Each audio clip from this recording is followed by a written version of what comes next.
Hello everyone, I am Hardik Sheta from Saraswat international academy Vapi. आज हम standard 12 subject physics chapter number 3 current electricity को आगे बढ़ाते हैं। तो आज का टॉपिक है लिमिटेशंस ऑफ ओम्स लॉ। ठीक है, लास्ट लेक्चर में हमने drift of electrons and origin of resistivity तक पढ़ा था। अभी लिमिटेशंस ऑफ ओम्स लॉ पढ़ना है और उसके बाद colour coding of carbon resistors. Okay, तो लिमिटेशंस ऑफ ओम्स लॉ में 3 मेन लिमिटेशन है। अब लिमिटेशन क्यों होती है? तो ओम्स लॉ ने जैसे बोला था कि current is directly proportional to potential difference. अगर ये फॉलो नहीं हो रहा है वहाँ पे ओम्स लॉ एप्लीकेबल नहीं है। तो कुछ ऐसी डिवाइसेस हैं, कुछ ऐसे मटेरियल्स हैं जिसमें ओम्स लॉ है वो परफेक्टली फॉलो नहीं होगा। अब ओम्स लॉ फॉलो होने के लिए क्या ज़रूरी है उसकी बात कर लेते हैं। सपोज हमारे पास I2V रिलेशन है, तो I2V रिलेशन है वो लीनियर होने ज़रूरी है। मतलब जो ग्राफ है वो इस तरह होना चाहिए। ठीक है, जो ग्राफ का स्लोप है वो कांस्टेंट रहना चाहिए। और इस ग्राफ का स्लोप हमने पहले भी डिस्कस किया था कि क्या देता है, कंडक्टेंस। ओके, और कंडक्टेंस का अगर आपने रेसिप्रोकल ले लिया तो वो आपको मिल जाएगा रेजिस्टेंस। ओके, तो फर्स्ट लिमिटेशन, ये सभी लिमिटेशंस है। लिमिटेशंस मतलब अगर ऐसी ऐसी कंडीशंस है तो ओम्स लॉ फॉलो नहीं हो सकता। First, V ceases to be proportional to I। V है वो I के प्रोपोर्शनल में होना चाहिए, बट अगर नहीं हो रहा है तो आप ओम्स लॉ अप्लाई नहीं कर सकते। जैसे कोई डिवाइसेस ऐसी है जिसमें कुछ हद तक ये ओम्स लॉ फॉलो होगा और उसके बाद ये ग्राफ कुछ इस तरह जाएगा। अब यहाँ पे देखो लीनियर ग्राफ नहीं है, मतलब ऐसी कंडीशन में ओम्स लॉ एप्लीकेबल नहीं है। ठीक है, ये हो गई first limitation of Ohm's law. Second limitation की बात करते हैं। The relation between V and I depends on the sign of V। मतलब जो बैटरी की डायरेक्शन है, सपोज ये एक हमने कोई डिवाइस लगा दी। अब डिवाइस कौन सी है उसकी बात यहाँ पे हम नहीं कर रहे, कोई भी एक डिवाइस है, इलेक्ट्रिकल डिवाइस कोई भी हो सकती है। रजिस्टर, रजिस्टर हो सकता है, कैपेसिटर हो सकता है, इंडक्टर हो सकता है, डायोड हो सकता है, ट्रांजिस्टर हो सकता है, कुछ भी। यहाँ पे मैंने वोल्टेज लगा दिया, ये पॉजिटिव है और ये नेगेटिव है। ठीक है, फिर मैंने ये बैटरी की डायरेक्शन चेंज कर दी, तो क्या होना चाहिए? तो करंट की डायरेक्शन चेंज होनी चाहिए ना। सपोज ये अभी करंट की डायरेक्शन है I और ये घूम रहा है क्लॉकवाइज। ठीक है, ये करंट की डायरेक्शन है I, ये सपोज घूम रहा है क्लॉकवाइज। अगर आप बैटरी की डायरेक्शन ऑपोजिट कर दो तो एंटी क्लॉकवाइज घूमना चाहिए। अब समझते हैं कि अगर मैंने बैटरी की डायरेक्शन चेंज कर दी,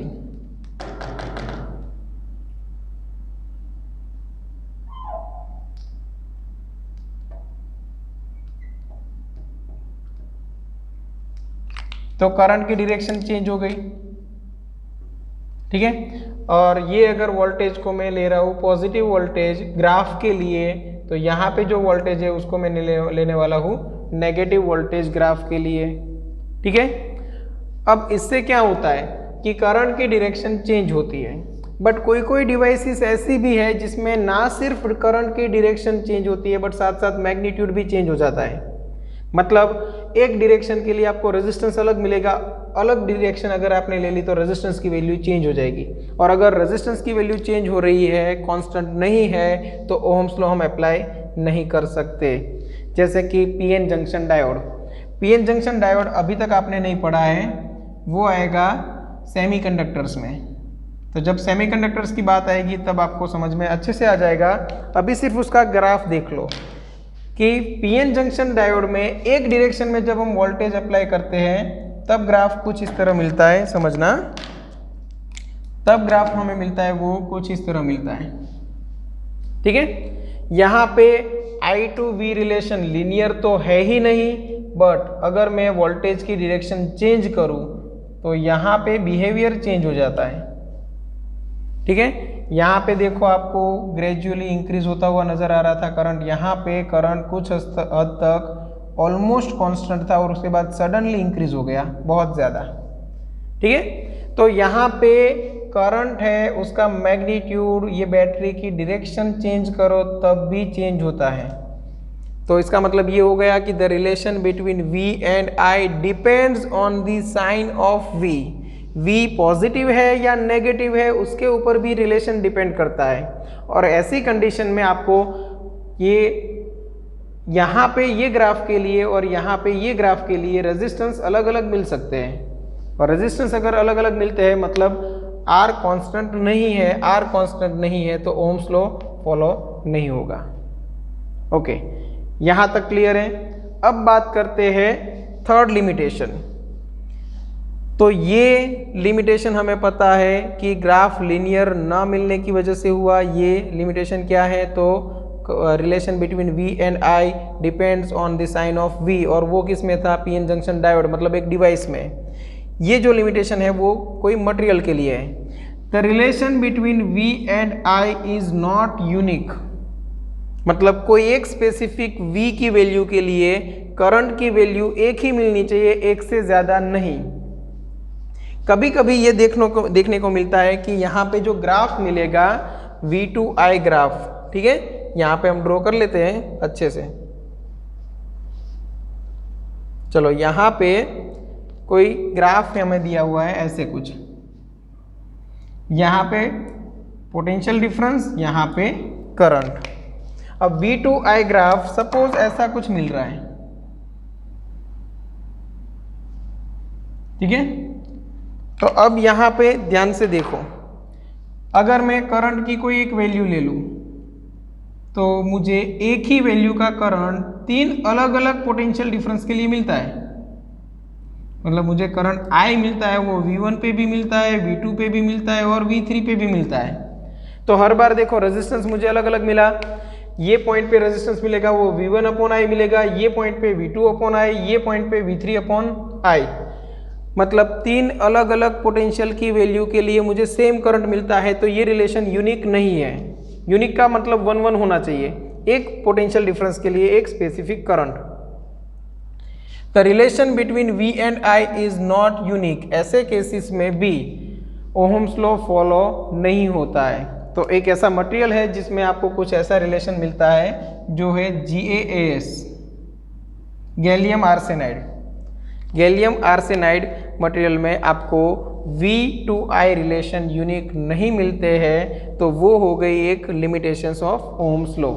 ठीक है, तो ओहम्स लॉ कहाँ कहाँ पे अप्लाई हो सकता है?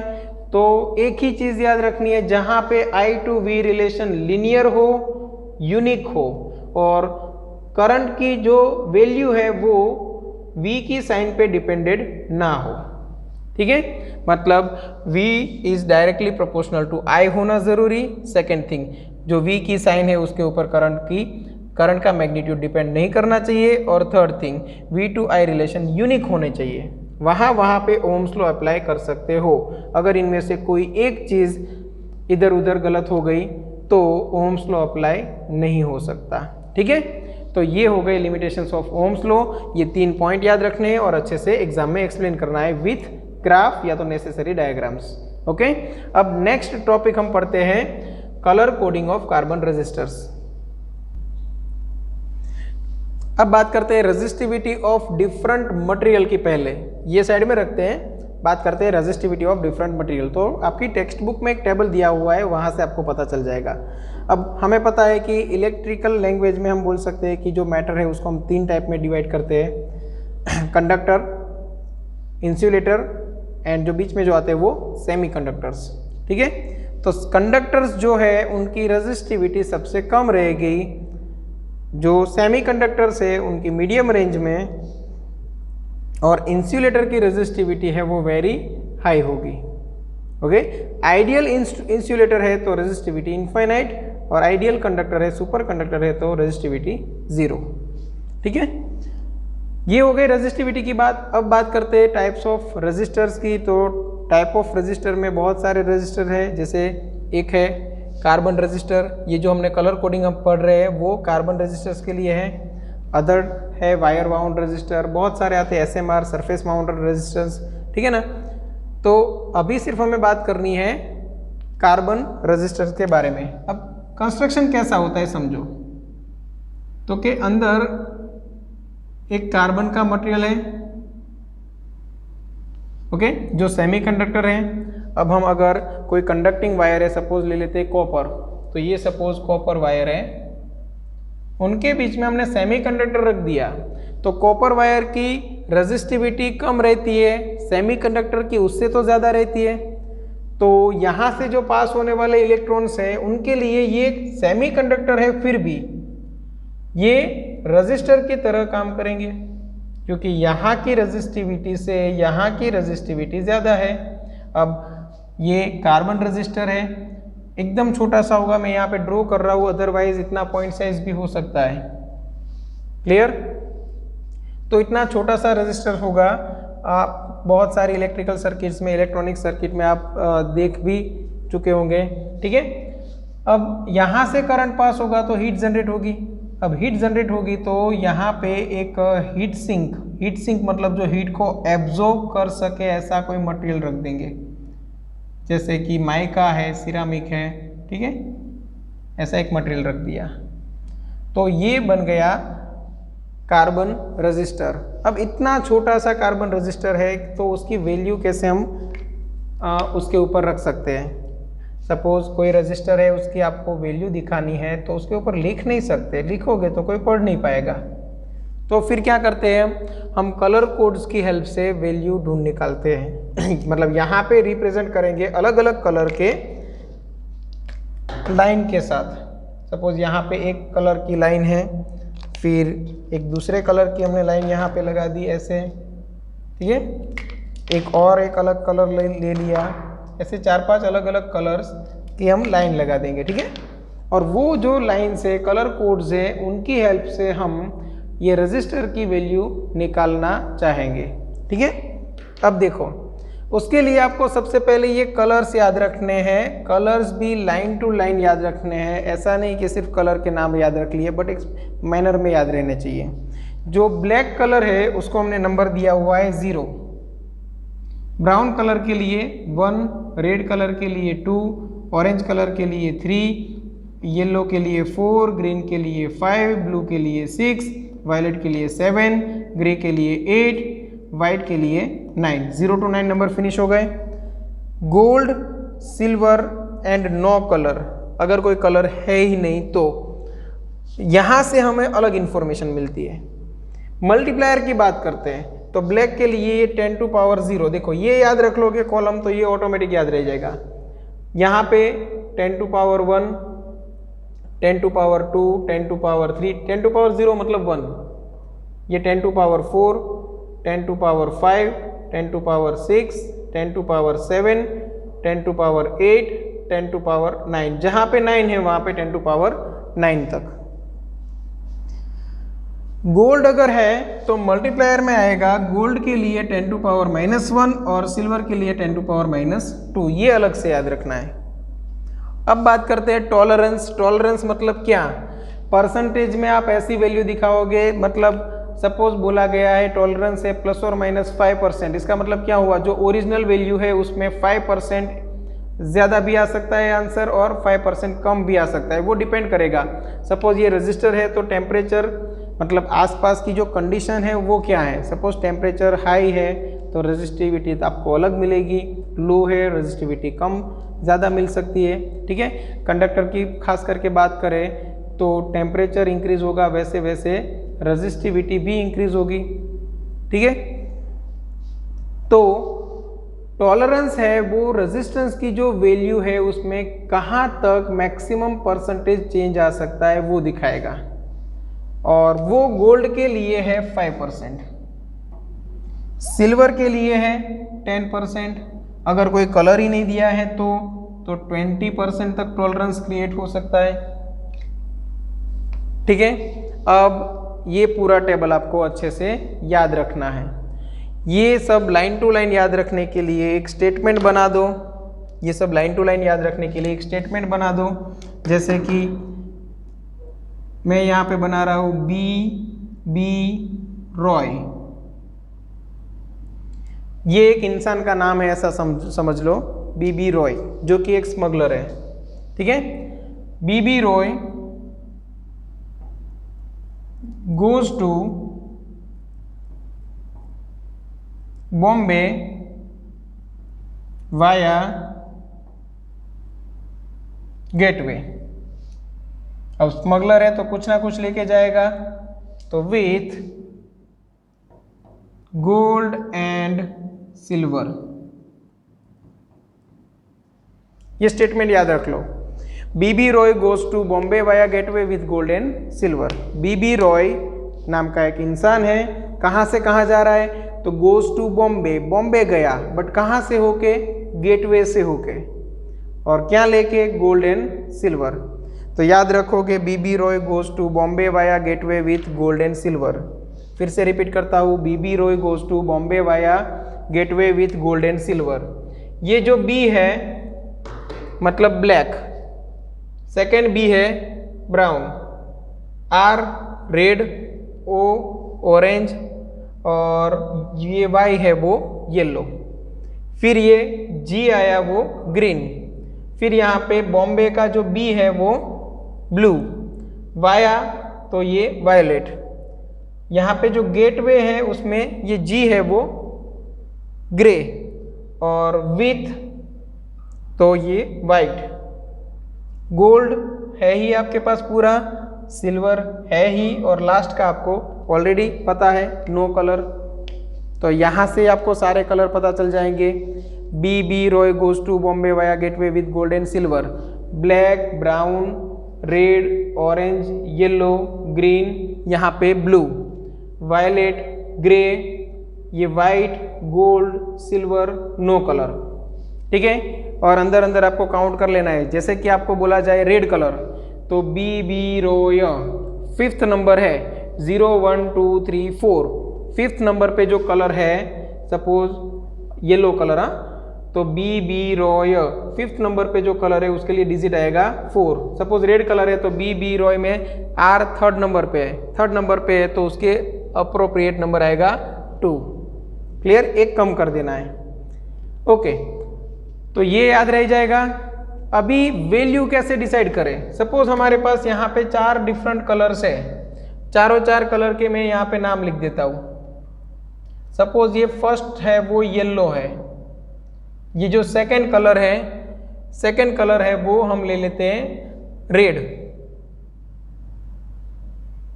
ये जो थर्ड कलर है वो मैं ले लेता हूँ ब्राउन, और ये जो फोर्थ कलर है वो मैं ले लेता हूँ सिल्वर।